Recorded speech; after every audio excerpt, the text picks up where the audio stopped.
नमस्कार, आदाब, सत श्री अकाल। मैं हूं आपका दोस्त शशांक। एक बार फिर से मेरे चैनल बिलियन टेक गुरुजी पे आप सभी का स्वागत है। उम्मीद करता हूं कि आप सभी लोग अच्छे होंगे। दोस्तों, आज इस वीडियो के माध्यम से हम समुद्र के जन्म और समुद्र के रहस्य से लेके टाइटैनिक जहाज और ओशियन गेट कंपनी के टाइटन सबमरीन तक की पूरी कहानी को समझेंगे। लेकिन उससे पहले हम ये जानेंगे कि समुद्र का जन्म कैसे हुआ।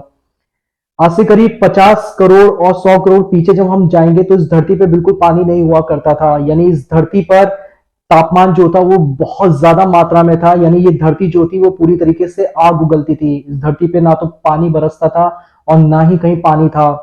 लेकिन उसके कुछ लाखों साल बाद इस धरती पे बारिश पड़ना शुरू हुई और धीरे धीरे इस धरती पर जो उसकी तपन थी वो कम होना शुरू हुई।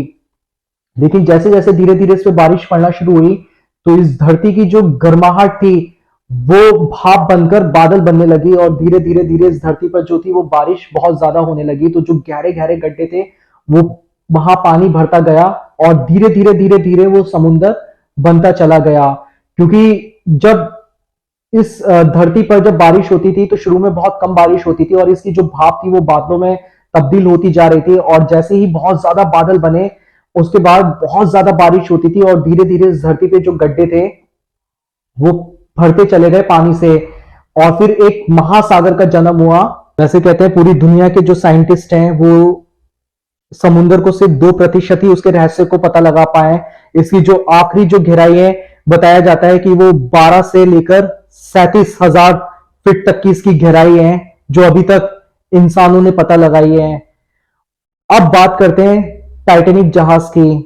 जिस कंपनी ने ये टाइटैनिक जहाज बनाया था उसने एक दावा ये किया था कि हम एक ऐसा जहाज बनाएंगे जो समुद्र की दुनिया में कभी नहीं डूबेगा। जी हाँ दोस्तों, आज हम बात कर रहे हैं टाइटैनिक जहाज की जो अटलांटिक महासागर में डूबा था और 41 किलोमीटर प्रति घंटा की रफ्तार से चल रहा था।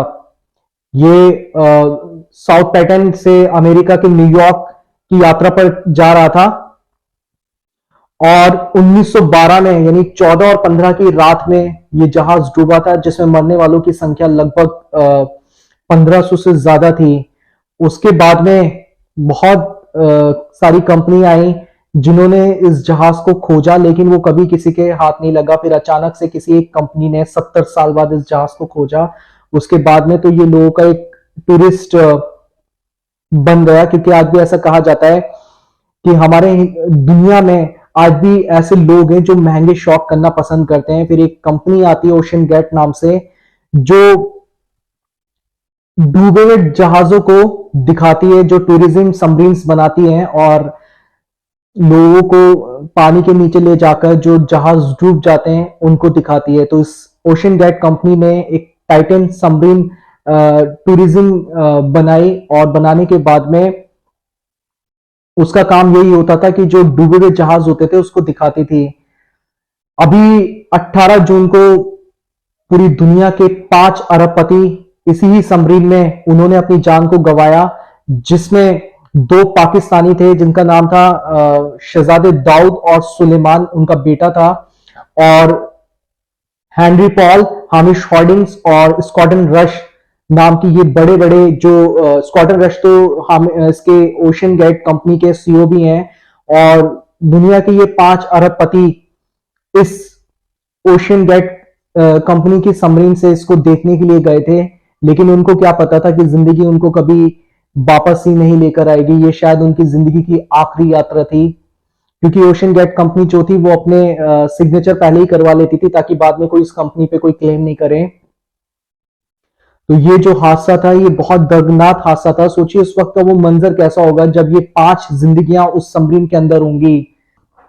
कहते हैं इस टाइटैनिक जहाज को देखने के लिए आपको सबसे पहले कनाडा से शिप यानी अटलांटिक महासागर जाना पड़ेगा, क्योंकि जहां ये टाइटैनिक जहाज समुद्र की गहराई में है वहां से लगभग 4 किलोमीटर नीचे की गहराई पर है। यानी अगर हम सबमरीन से जाएं तो हमें नीचे जाने में कम से कम पूरे पूरे 2 घंटे लगेंगे, क्योंकि ये 3.5 से 4 किलोमीटर की गहराई में है। और अभी तक ऐसी कोई भी साइंस ने इतनी टेक्नोलॉजी हासिल नहीं करी है जो इस टाइटैनिक जहाज को ऊपर लिया है। क्योंकि अक्सर एक सवाल ये रहता है कि लोग इतना बड़ा रिस्क लेकर और इतना बड़ा महंगा शौक जो कि जहां उनकी जिंदगी भी दांव पे लगी हो तो वो उसको अपनी जान को हथेली पर रखकर वो देखने के लिए जाते हैं। तो अक्सर एक सवाल ये रहता है कि क्यों ना ये जो शिप है इसको बाहर भी तो लाया जा सकता है, लेकिन ये इम्पॉसिबल है क्योंकि अभी हमारी साइंस ने इतनी तरक्की नहीं करी जो कई सौ टन को उठाकर ऊपर की ओर ले आए, क्योंकि वो पूरी तरीके से समुद्र की गहराई में धंसा हुआ है।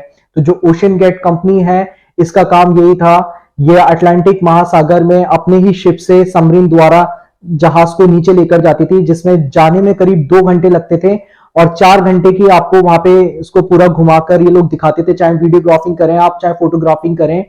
उसके बाद में 2 घंटे ऊपर आने के लिए इसमें टाइम लगता था। उस प्रकार से टोटल जो समय लगता था वो पूरे दिन में 8 घंटे का लगता था और इसमें जो ऑक्सीजन होती थी वो करीब 96 घंटे तक की ऑक्सीजन होती थी। लेकिन ये सबमरीन इतनी छोटी थी कि इसमें सिर्फ जो वॉशरूम बना था, आज तक कभी किसी ने वॉशरूम ही यूज नहीं करा, ना ही आप इसमें चल सकते हैं, सिर्फ एक ही जगह बैठे रह सकते हैं और आगे एक मिरर लगा होता है, उसी से आप आगे का नजारा देख सकते हैं। 18 जून को जब ये सबमरीन अटलांटिक महासागर से, यानी इनका एक शिप होता था जिसके संपर्क में ये रहती थी, जब ये वहां से नीचे लैंड हुई, लैंड होने के बाद में 1 घंटा 45 मिनट बाद इसका संपर्क टूट गया।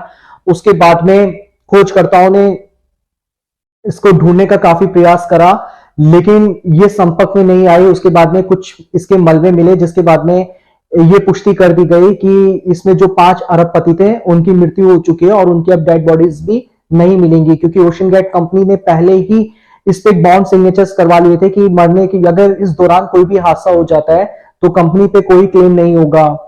तो ये जो मंजर था अब तक का, ये बहुत दुखद मंजर था। अभी भी जब सोचते हैं कि वो दर्दनाक मौत उन लोगों ने नहीं सोची होगी, कैसा रहा होगा वो समुद्र के अंदर वो मंजर।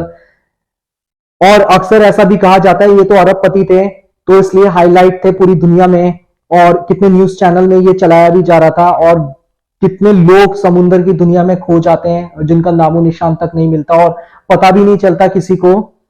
लेकिन हमारी तो बस एक कोशिश यही है कि उस दिव्य आत्माओं को ईश्वर शांति दें और प्लीज ज्यादा से ज्यादा हमारे चैनल को सब्सक्राइब कीजिए, लाइक कीजिए, शेयर कीजिए। धन्यवाद।